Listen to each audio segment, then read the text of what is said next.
So hey y'all, I'm back with chapter 33. Mothers and sons.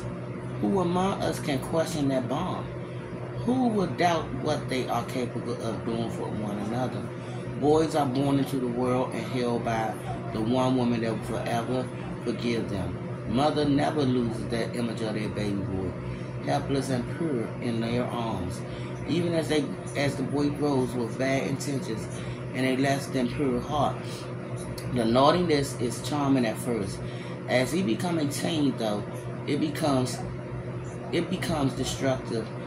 There's drugs, the fighting, the containable anger. When he's a young man, there are arrests, escalating in severity. The boy path looks like a hell-bound train, but the mother doesn't see that. She continues to see her loving child. Sure, he can be a bit unruly, a little difficult at times, but underneath it all, he's really a sweet boy. And sons never lose that earliest image either. The Madonna who protects and loves without condition. Even as the mother ages with bitterness and poor decision, even as the drinking and the pills take over and she stops caring for him as well as she should, as the men come and go, before she decided that one is more important than the boy, and she chooses the man over the son. Even then, the boy remains convinced that beneath all the ugliness of life, there's the mother he can always return to, who will shield him from harm, or something like that. But who was the father? Lips indicated that he's adopted a lot, or Oliver, and said he taken his name. Crowley said that was a recent development, and used quotes around the term son. Biologically, it couldn't be called Kruger's, of course. Still, the presence of a child would not have been something he would hide. Carl wanted to share his story with the world. Wasn't that why he was collaborating with Victor Wingate on the book? I wonder if he even knew about the boy. But Yulie knew all about her son, what he became, what he was capable of, and now she was protecting him, shielding him the way he always knew his mother would. How long has she been with Carl? It has to be 3 decades since before the wall came down in '89. It was a love story worthy of Hollywood. A pair of abused and dope athletes come together in the winding days of their failed country, escaped to freedom, made a life together in a city of reinvention and tolerance, but left behind a child, Yulie's boy, to be raised motherless in a crumbling East. I could see the resemblance now, too late. The strong German nose and jaws, the intense watchful eyes. They both moved with that athletic grace. Her boy was back with her now, and it looked like the mother was making amends, helping to frame others for the murder her boy was committing.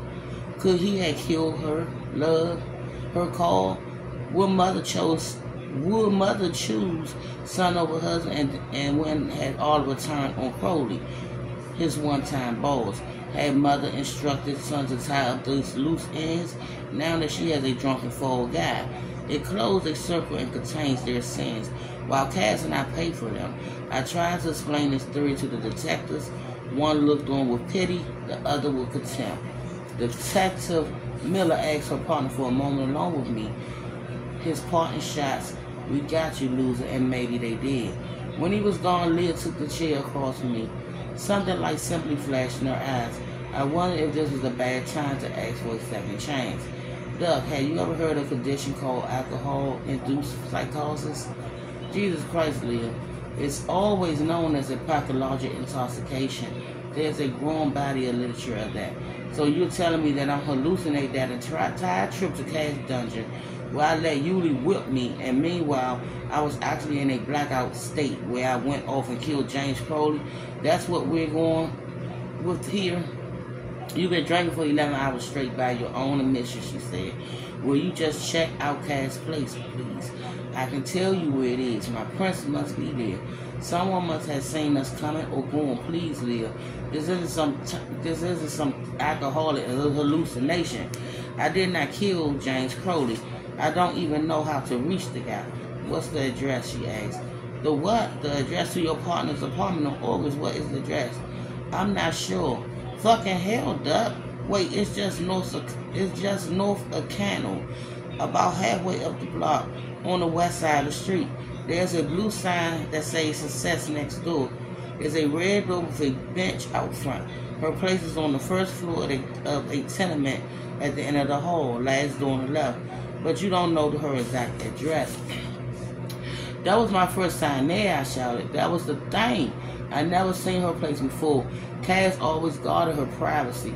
She was part of my life, but I never really a part of hers. Does that make sense? Leah looked back without expression. So I added, ask her. Go ahead and ask. You know where to find her. At Rikers, where I'll be soon too. We both being set up and I know who's behind it. Who's that duck? Oliver. Oliver Lip, Yuli's son, adopted by the doctor who doped her back in Germany. They created each other's alibis last night. They swear they were together at home. A mother and son reunion. While in reality, one was off killing his former boss and the other was whipping me in Cass dungeons. You need to talk to a lawyer, Doug. I think you should stop. Just listen to me, Leah. You know me. You know I didn't do this. Neither did Cass. Did either of us write that letter to Julia, threaten her son? No way. It was Evelyn Lips, Oliver's father, whoever he is. They're behind all this. Yuli's son, he was the only one who warned me before I went to see Cass after Wingate died. He told me to walk away, said some things aren't worth it. While I was gone, he spray painted a hate slogan on the front of my apartment. He must have been the one who came in through the back of Kruger's bar and knocked me out and then killed his stepfather. Duck, stop. Just tell me my motives. Tell me Cass' motives. Why would we kill the people we're being accused of killing? Talk to your lawyer, I'm serious. We're done here. She left me there without looking back. I felt eyes watching me behind the dark glass. Felt them listening to everything I muttered alone in that room. I stared back hands until a young officer came in and escorted me back to my cell. Leah was right. I needed a lawyer. I could try lure the man, see if he was still breathing, and if so, would he be willing to represent me? I knew he'd fight for Cass, but I wondered if we were still a package deal. We were being charged with separate crimes, connected but not united. I needed my own representation, and I had no one. No, that wasn't true. There was one person I could call. A day later, she posted my bill. Maybe it was because I insisted I knew who threatened her son. I promised to track him down and take care of him. Regardless, Julie was there for me. Soon enough, I traded my cell and my junkie roommates for the deep leather seat of her Benz with her tan legs stretched out beside me. She wore a short white sundress. Her hair was down and glowed golden across her face. The scent of her, the rich, clean smell of lavender and lotion, filled the space with promises. Everything will be taken care of until our problems drift away in the rear view. I gazed out the window at the ceiling gleam through the city. A shirtless homeless man was slumped on a stoop. We made eye contact while I stopped at the light. He held an empty vodka bottle by the neck in one hand. The look on his rag face said he was contemplating flinging it through our window. The light changed and he was gone. How's Stevie doing? I asked. He's fine. He's taking a liking to Terrence. He loved hearing his stories. Sounds like I've been replaced.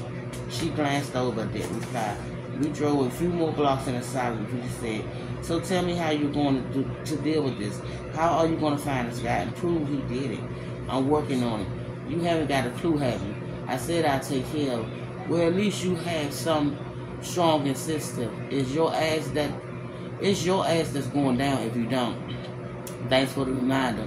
Though you're probably more worried about saving your partner's ass than your own. You're so damn obsessed with her. Fuck her, I said. You never had any need to be jealous, Jules. She scoffed. It wasn't jealousy. Don't flatter yourself. I am not threatened easily, but stop pretending you are obsessed with that woman. Now, wasn't the time to bicker with the lady responsible for posting my bill. The judge had set it at $1 million. A down payment of $100,000 to the bail bond was a good-sized check, even to Julia. Can I see him? I asked after a few blocks. Who? Stevie. I'd like to talk to him. I don't think that's a good idea. Why? Because he's scared of death, Duck. He's 8 years old, and he's in danger. He's not stupid. He knows what's going on. He goes to school with an armed bodyguard. He already has anxiety, and now he knows that someone wants to hurt him for reasons he can't understand. All he knows that you're responsible for it. That's why I like to see him, to reassure him. Please, Jules. No. There was no sense arguing. Her cub was in danger and Mama Bear wasn't budging. Until I took Oliver off the board and proved he was behind it, the conditions of my release were clear. I was free only to continue my job. If I couldn't do that, Julie would make sure I ended up back in jail. I was back in her employ. Now, instead of those envelope cash on the nightstand, I was in debt, 100 large and counting. Can I ask for one more favor? What? I need a lawyer, I said. I follow up with Cass died, but I'm not sure he's alive, or if he is, if he'd be willing to help me. I found someone, she said. I'll email you the details later tonight. She drove the rest of the way in silence until we stopped in front of my building on East 17th Street. Julia had never been to my place before. I didn't bother to ask how she knew where I lived. Cardboard still covered my tag front door. I spotted old Miss Patton peering out his parlor window as I climbed from the bench. I glanced back at her sharp, long profile. She turned and said, "Get to work." And I'll be back with chapter 34.